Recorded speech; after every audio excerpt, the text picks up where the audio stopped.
Hello दोस्तों, कैसे आप लोग। मैं इंजीनियर जयप्रकाश यादव आप लोग को अपने यूट्यूब चैनल मैथ हिस्ट्री पे हार्दिक स्वागत करता हूँ। मैं आज आपको फिर से इतिहास का एक नया चैप्टर लेकर के आया हूँ, एक नया टॉपिक लेकर के आया हूँ। इससे पहले अगर आप मेरे चैनल पे नए हैं तो प्लीज़ चैनल को सब्सक्राइब करके बेल आइकन को प्रेस कर लें ताकि मेरे वीडियो का नोटिफिकेशन सबसे पहले आपको मिले। उसके बाद अगर आपको वीडियो अच्छा लगे तो वीडियो को लाइक करें, वीडियो को शेयर अपने दोस्तों में ज़रूर करें ताकि ये वीडियो उन तक भी पहुँचे जो पढ़ना चाहते हैं और कुछ बनना चाहते हैं। कल मैंने मोहम्मद गजनबी यानी महमूद गजनबी का आक्रमण पढ़ाया था, ठीक है। उसके बाद मोहम्मद गोरी का थोड़ा सा जिक्र किया था। आज हम गोरी के बारे में यानी मोहम्मद गोरी के बारे में पूरी जानकारी हम आपको देंगे, अच्छे से देंगे, आपको समझ में सब आएगा। और ये एग्ज़ाम यानी government exam NTPC group D के लिए वेरी वेरी मोस्ट इम्पॉर्टेंट चीज़ें हैं, क्योंकि ये सब चीज़ें वहाँ पे आती हैं। और अगर ये सब चीज़ें आपको आती है तो आपको विद इन 5 से 10 मिनट के अंदर आप जो भी इतिहास के क्वेश्चन हैं सारे कर सकते हो, क्योंकि इसमें कुछ सोचने की ज़रूरत नहीं। आता है तो सही टिक करो, अदरवाइज छोड़ दो आप, ठीक। तो चलिए, इसके पहले अगर आप मेरे चैनल पे नए हैं तो दोस्तों प्लीज़ चैनल को सब्सक्राइब करके बेल आइकन को प्रेस करिए। चलिए अब चलते हैं हम सीधे अपने टॉपिक पे। सबसे पहले देखते हैं मोहम्मद गोरी का आक्रमण। याद रखना, मोहम्मद गोरी का भारत पर आक्रमण। हम देखते हैं लगभग वो 2-3 बार भारत पे क्या किया है, आक्रमण किया है, ठीक है। उस समय पृथ्वीराज थर्ड जो हैं वो राजा थे, उनको भी हराता है, एक बार हारता है, हरा जा फिर पृथ्वीराज हार जाते हैं खुद। याद रखना, पृथ्वीराज थर्ड जिनका नाम विक्रमादित्य था उनके बारे में हम जिक्र कर रहे हैं, क्योंकि पृथ्वीराज के कई सारे फर्स्ट है, सेकेंड है, थर्ड है, पृथ्वीराज द्वितीय है। तो द्वितीय के बारे में हम नहीं बात कर रहे हैं, पृथ्वीराज थर्ड के बारे में बात कर रहे हैं जिनका नाम क्या है, विक्रमादित्य की उपाधि से वो क्या थे, अपने आप को जाने जाते थे, ठीक है। तो चलिए सबसे पहले देखते हैं हम लोग। कह रहा है कि मोहम्मद गोरी का आक्रमण। अब देखो, मोहम्मद गोरी सबसे पहला आक्रमण जो है 1191 में तराई के युद्ध में, मतलब उस आक्रमण का नाम या उस युद्ध का नाम क्या है, तराई का प्रथम युद्ध है, ठीक है। तराई का प्रथम युद्ध किसके बीच हुआ था, पृथ्वीराज थर्ड और मोहम्मद गोरी के बीच में हुआ था, जिसमें गोरी क्या हो जाता है, हार जाता है, लेकिन वो बुरी तरह से नहीं हारता है, ठीक है। मतलब उसका जो एक तरह से था कि नामो निशान मिटा देना, अगर वो मिटा दिए होते पृथ्वीराज चौहान तो उनकी हालत आगे जाकर के खराब नहीं होती, ठीक है। वो हारते नहीं, क्योंकि अगर उसको मार दिए होते, लेकिन वो क्या करते हैं, उसको हरा के उसको छोड़ देते हैं।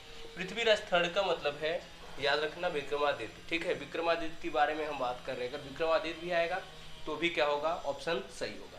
यानी तराई का पहला युद्ध कौन जीत जाता है, पृथ्वीराज। तृतीय जो थे यानी थर्ड जो थे वो जीत जाते हैं, किसको हराते हैं, मोहम्मद गोरी को हरा देते हैं, ठीक है। उसके बाद कह रहा है, ये कब हुआ था, 1191 की बात हो रही है। फिर 1192 में फिर तराई का दूसरा युद्ध होता है, मोहम्मद गोरी और पृथ्वीराज थर्ड के बीच में होता है, जिसमें पृथ्वीराज पूरी तरह से क्या कर जाते हैं, हार जाते हैं। ये सब देखो बुक्स में लिखा है, जिसने जैसा बोला है हम वैसे ही आपको बता रहे हैं, ठीक है। तो 1192 में क्या होता है, पूरी तरह से हार जाते हैं कौन, पृथ्वीराज थर्ड। अब पृथ्वीराज थर्ड जब हार जाते हैं तो इनके जैसा तो गोरी था नहीं, उसने कि पृथ्वीराज थर्ड को वहीं पे छोड़ दे, नहीं, वो ये सोचा, तो कह रहा है कि उसमें दो लोगों ने उनके बारे में बोला है कि वो क्या थी। चंद्रबरदाई ने ये बोला कि पृथ्वीराज चौहान को क्या है, शब्दवेदी बाण से क्या कर देता है, मोहम्मद गोरी उनको मार देता है, ठीक है। किसको मार देता है, इनको पृथ्वीराज थर्ड को। चंद्रबरदाई के अकॉर्डिंग हम आपको बता रहे हैं, उनके अनुसार पृथ्वीराज चौहान को क्या कर देता है, वो मार देता है, ठीक है, बंदी बना करके ले जाता है और मार देता है। हसन निजामी के अनुसार पृथ्वीराज चौहान को क्या करता है कि वो बंदी बना करके ले जाता है अपने यहाँ और राज करवाता है उनसे, यानी अपने अधीन रख करके शासन करवाता है, ठीक है। और उसी में क्या करते हैं, पृथ्वीराज तृतीय, आपको मालूम है भाई, वो जब उससे हारे थे तो कहीं न कहीं बदला लेना था, वापस से उसको क्या करना चाहते थे कि मैं मार दूँ, किसको मार दूँ, मोहम्मद गोरी को मैं मार दूँ।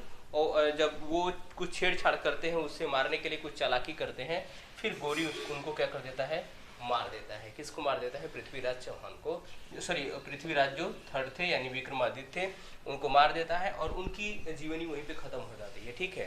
तो आज यही दो चीज़ें हैं, चंद्रबरदाई के अनुसार वहीं पे मार देता है। हसम निजामी के अनुसार क्या करता है, ले जा करके शासक बंदी बना करके उनसे राज करवाता है। ठीक है, राज करवाता है। बीच में क्या करते हैं, वो चालाकी करते हैं या उससे जासूसी करते हैं या एक तरह से उसको धोखा देने की कोशिश करते हैं, जिससे गोरी क्या कर देता है, उनको वहीं पे ख़त्म कर देता है, मार देता है और उनकी कहानी वहीं पे द एंड हो जाती है। ठीक है, फिर 1192 में मोहम्मद गोरी ने कुतुबुद्दीन ऐबक को क्या करता है, कुछ एरिया दे देता है, कुछ एरिया का क्या कर देता है, प्रशासक बना देता है, यानी कुछ एरिया को देखने के लिए क्या कर देता है, बोल देता है, क्योंकि वो अकेले पूरा एरिया को, पूरे क्षेत्र को नहीं देख सकता है। ठीक है, और ऐबक क्या था, याद रखना, गोरी का गुलाम था, गोरी का दास था। ठीक है, दो लोग दास थे, एक तो आपका क्या नाम है, बख्तियार खिलजी था। ठीक है, बख्तियार खिलजी था, और एक कौन था, गोरी था, सॉरी ये ऐबक था। इसका मतलब है ऐबक और बख्तियार खिलजी दो ऐसे लोग थे जो क्या थे, मोहम्मद गोरी के गुलाम थे। तो दो लोग थे, यानी दो लोग कौन कौन थे, एक तो कुतुबुद्दीन ऐबक था और एक कौन था, बख्तियार खिलजी था, जो दोनों क्या नाम है, गोरी के अधीन क्या करते थे, काम करते थे। और गोरी का स्पेशली गुलाम कौन था, कुतुबुद्दीन ऐबक था। ठीक है, जो एक तरह से गोरी का सेनापति भी था, बख्तियार खिलजी भी सेनापति था, लेकिन ये उसका गुलाम भी था। गुलाम का मतलब उसके कहने पे सारी चीजें क्या करता था। फिर 1194 में, याद रखे ना, 1194 में चंदावर का युद्ध होता है। ठीक है, ये चंदावर जो है यूपी का ईटानगर जो है, वहीं पे उसी को बोला जाता है, वहीं पे युद्ध हुआ था क्या, चंदावर का। कब, 1194 में। ठीक है, किसके बीच में, मोहम्मद गोरी और जयचंद के बीच में। तो इसने क्या किया था, मोहम्मद गोरी अपने साथ इसको भी ले गया था, कुतुबुद्दीन ऐबक को भी क्या करता है, ले जाता है, कि बोलता है भाई वहाँ पे क्या है, युद्ध होने वाला है, चलिए सब लोग साथ में चलते हैं। सब लोग साथ में जाते हैं, ये दोनों मिल करके क्या कर देते हैं, जयचंद को क्या कर देते हैं, वहीं पे मार देते हैं, खत्म कर देते हैं। ठीक है, तो चंदावर के युद्ध में भी गोरी क्या कर जाता है, जीत जाता है। याद रखना, तराई का दूसरा युद्ध गोरी जीतता है, पहला हार जाता है। तीसरा जो है, दूसरा तीसरा जो है वो जीतता है। दूसरा को क्या बोलते हैं, तराई का सेकेंड युद्ध बोलते हैं। और जो तीसरा है वो क्या है, चंदावर का प्रथम युद्ध, यानी चंदावर का युद्ध एक्चुअली में, क्योंकि एक ही बार हुआ था। ठीक है, तो इसके दो सेनापति हुए, दो सेनापति बना देता है इन लोग को, क्योंकि बहुत सारे युद्ध जीतता है। एक तो कुतुबुद्दीन ऐबक को बनाता है, दूसरा क्या, बख्तियार खिलजी को बनाता है। कह रहा बख्तियार खिलजी को कौन कौन सा पार्ट देता है, वो देख लो, बिहार दे देता है, और बंगाल पे क्या कर देता है, बिहार और बंगाल का जो पूरा एरिया था, पूरा इलाका था, पूरा क्षेत्र था, वो बख्तियार खिलजी के अधीन हो जाता है, यानी बख्तियार खिलजी उसको क्या कर सकता है, प्रॉपरली देख सकता है। तो बख्तियार खिलजी ने किया क्या, वो भी आप देख लो। नालंदा जो विश्वविद्यालय है बिहार का, ठीक है, उसको पूरी तरह से बर्बाद कर देता है, यानी तोड़ देता है, ध्वस्त कर देता है।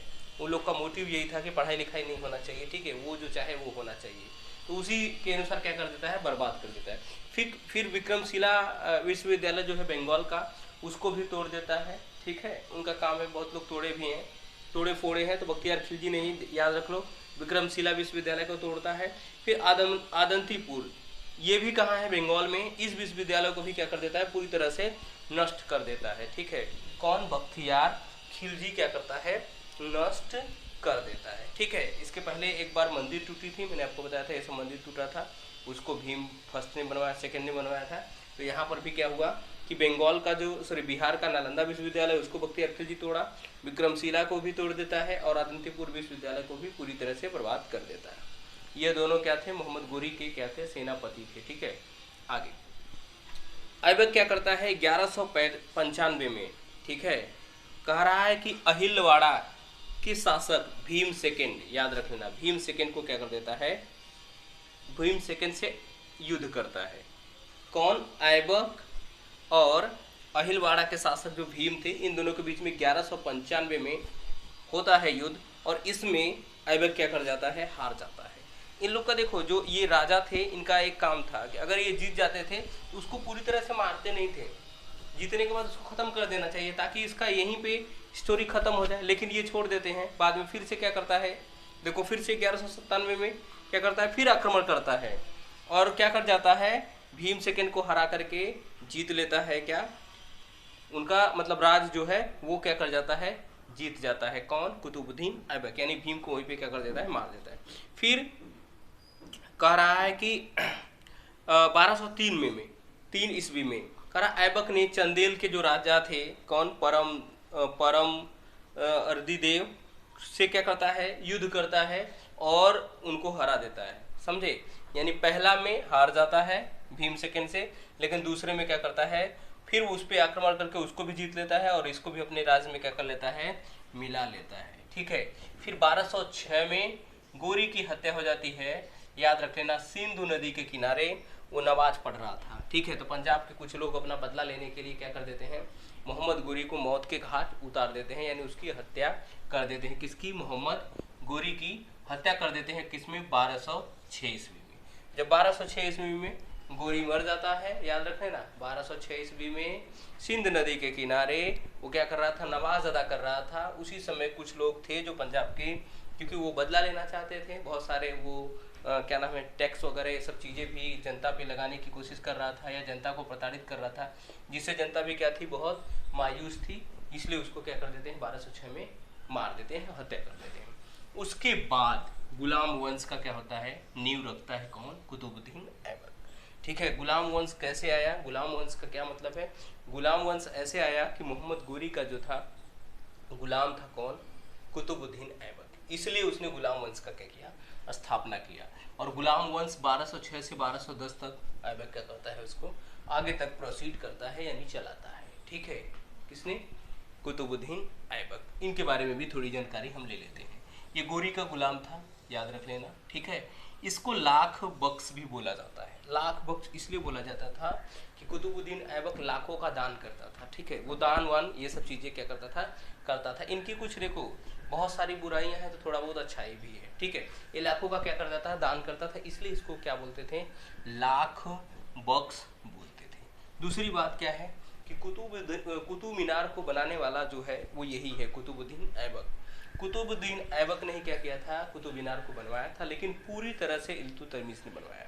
यानी कुतुबुद्दीन ऐबक आधा ही बनवा के मर जाता है, ठीक है, मर जाता है, बीच में ही मर जाता है, तो उसको कंप्लीट कौन कराता है, इल्तुतमिश करवाता है, ठीक है। याद रख लेना, कौन करवाता है, इल्तुतमिश। जो उसके टॉप के कुतुब मीनार के ऊपरी जो दो हिस्सा है उसको इल्तुतमिश क्या करता है, कंप्लीट करवाता है। वो भी कब, 1231 और 32 में, ठीक है। लगभग 1-1.5 साल में क्या करता है, वो कंप्लीट करवाता है। तो कुतुब मीनार किसने बनवाया था, कुतुबुद्दीन ऐबक आधा बनवाता है और उसको पूरा कौन करवाता है, इल्तुतमिश। 2.5 दिन का झोपड़ा जो अजमेर में है, राजस्थान का अजमेर एक जगह है, वहाँ पे वो 2.5 दिन का झोपड़ा नामक मस्जिद क्या किया था, बनवाया था। किसने बनवाया था, कुतुबुद्दीन ऐबक। तो कुतुबुद्दीन ऐबक एक तो कुतुब मीनार बनवाया, दूसरा क्या है, 2.5 दिन का झोपड़ा जो है अजमेर यानी राजस्थान का अजमेर, वहीं पे क्या किया है, मस्जिद वो बनवाया है। तो दो चीज़ कुतुबुद्दीन ऐबक की बड़ी देन है जो आपको देखने को मिल जाएगी, ठीक है। मृत्यु क्या हो जाता है, घोड़े से गिरने के बाद वो चोगम एक गेम होता है, ठीक है, एक गेम होता था, ठीक है। वो चोगम गेम घोड़े पर बैठ करके लोग खेलते थे, तो वही वो खेल रहा था। ऐसा माना जाता है कि उस घोड़े से वो गिरा, उसके बाद उसकी क्या हो गई, वहीं पे मृत्यु हो गई। किसकी मृत्यु हो गई, कुतुबुद्दीन ऐबक। उसके बाद शमसुद्दीन इल्तुतमिश 1211 से 1236 तक क्या किया, उसका राज किया, ठीक है। मैंने अभी ऊपर ही बताया कि कुतुब मीनार को यही कंप्लीट करवाया, तो आगे राजा यही बना होगा।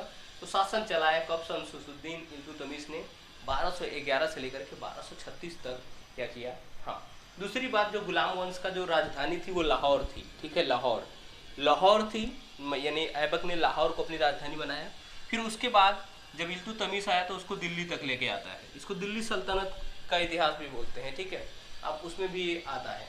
तो ये कहाँ लाया, राजधानी अपनी दिल्ली बना दिया, लाहौर से शिफ्ट कर दिया कहाँ तक, दिल्ली तक। इस बंदे ने क्या किया है, कौन, इल्तुतमिश ने 1231 और 32 में कुतुब मीनार को पूरी तरह से क्या किया, कंप्लीट किया, पूरी तरह से क्या कर दिया, बनाया। जो मैंने आपको बताया कि कुतुब मीनार को पूरी तरह से बनवाने वाला, पूरा कराने वाला इल्तुतमिश है, और स्टार्टिंग करने वाला क्या था, कुतुबुद्दीन ऐबक था। अब इसने क्या किया, इसने 2 सिक्के चलाए, चांदी का टंका और तांबे का जीतल। ये 2 क्या किया, करेंसी इसने चालू की, यानी 2 सिक्का अपना चलाया है ये, ठीक है, समझ में आ रहा है। यानी कहने का मतलब है कि जो पैसे की लेन देन होती थी उसका जो ये था, एक तो चांदी का टंका था और तांबे का जीतल, ये 2 क्या किया था, कॉइन चलाया था, ठीक है। अब आगे देखो, इसका जो बेटा था, कह रहा है रुकनुद्दीन फिरोज था। किसका बेटा था, वो इल्तुतमिश का था। ठीक है, इसने क्या किया, केवल 7 महीने क्या किया, राज किया। कब राज किया, जब इल्तुतमिश मर जाता है तो उसका बेटा जो है रुकनुद्दीन फिरोज बनता है क्या, राजा बनता है, शासन करता है दिल्ली पे। लेकिन केवल 7 महीने ही करता है। क्यों करता है, क्योंकि जो इसकी मदर थी, यानी इसकी मदर जो शाह तुर्किन थी, ठीक है, तुर्कान, शाह तुर्कान जो थी, यानी इल्तुतमिश की जो वाइफ थी, पूरी सत्ता उसके हाथ में ही थी। मतलब वो जिसको चाहे राजा बनाए, जिसको चाहे हटा दे। उसने 7 महीने की रुकनुद्दीन फिरोज को दिया था, क्योंकि वो अच्छे से नहीं चला पा रहा था। ठीक है, बहुत बुराइयां थी, बहुत उसके में एक तरह से डीमेरिट था, तो उसको हटा करके लोग पहली बार गद्दी पे इसकी मदर किसने बैठाई, रजिया सुल्तान को गद्दी पर, दिल्ली का जो गद्दी है रजिया सुल्तान को मिल गई। याद रखना, रजिया सुल्तान किसी को मार मार के नहीं बैठी थी, ये उसकी मदर, क्या नाम है, सारा सत्ता उसकी मम्मी के हाथ में था, इल्तुतमिश की वाइफ के हाथ में था। उसने क्या किया, अपने बेटे को हटाया, क्योंकि वो योग्य नहीं था। जब वो हटा तब रजिया सुल्तान क्या है, दिल्ली की गद्दी पर बैठा। ये पहली ऐसी महिला है जो सुल्तान बनी है। कौन, रजिया सुल्तान। किसको हटा करके बनी, हटा करके नहीं, ये अनेबल था, योग्य नहीं था, रुकनुद्दीन फिरोज जो कि इल्तुतमिश का बेटा था। ठीक है, तो ये हटा करके कौन बनती है, रजिया सुल्तान। इसने लगभग 4 साल तक क्या किया, दिल्ली पे शासन किया, 1236 से 1240 तक। ठीक है, और इसका विवाह जो था रजिया सुल्तान का, वो अल्तुनिया से हुआ था। ठीक है, अल्तुनिया से हुआ था। फिर 1240 में बहराम शाह, ठीक है, बहराम शाह दिल्ली की गद्दी पर बैठता है। ठीक है, ये क्या करता है, 1240 में गद्दी पे बैठता है। दूसरी बात क्या है, इसने युद्ध करता है किससे, रजिया सुल्तान से युद्ध करके रजिया सुल्तान की हत्या कर देता है, मार देता है। ठीक है, तो रजिया सुल्तान का यहीं पे क्या हो जाता है, द एंड हो जाता है, मर जाती है। उसके बाद कौन आता है, बहराम शाह आता है। ठीक है, इसके आगे की कहानी हम आपको अगले लेक्चर में बताएंगे। जैसे इसमें डिस्कस किया, वैसे अगले लेक्चर में हम आपको बहराम शाह के आगे पूरी स्टोरी पढ़ाएंगे। ठीक है, तब तक के लिए आप क्या करेंगे, इंतज़ार करेंगे मेरा, मैं आएंगे ज़रूर अगले वीडियो में लेकर के, और ऐसे ही आपको हम क्या करेंगे, पढ़ाते रहेंगे। मैं गारंटी देता हूँ आपको कि मैं पूरा इतिहास आपको ऐसे ही पढ़ाएंगे। उसके बाद मैथमेटिक्स, मेरा फेवरेट सब्जेक्ट है मैथमेटिक्स। मैथमेटिक्स आपको अच्छे से पढ़ाएंगे ज़रूर, क्योंकि कुछ तो पढ़ा दिया मैंने, कुछ बाकी। ठीक है, लेकिन इतिहास हम आपको फर्स्ट टाइम पढ़ा रहे हैं, फिर भी आई होप आपको अच्छा लग रहा होगा। ठीक है, ऐसे ही हम आपको पढ़ाएंगे अगले लेक्चर में। तब तक के लिए thank you so much for watching my video.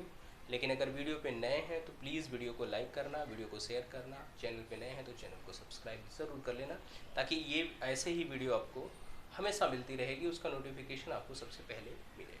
चलिए, तब तक इंतज़ार करिए। Thank you so much for watching my video. जय हिंद।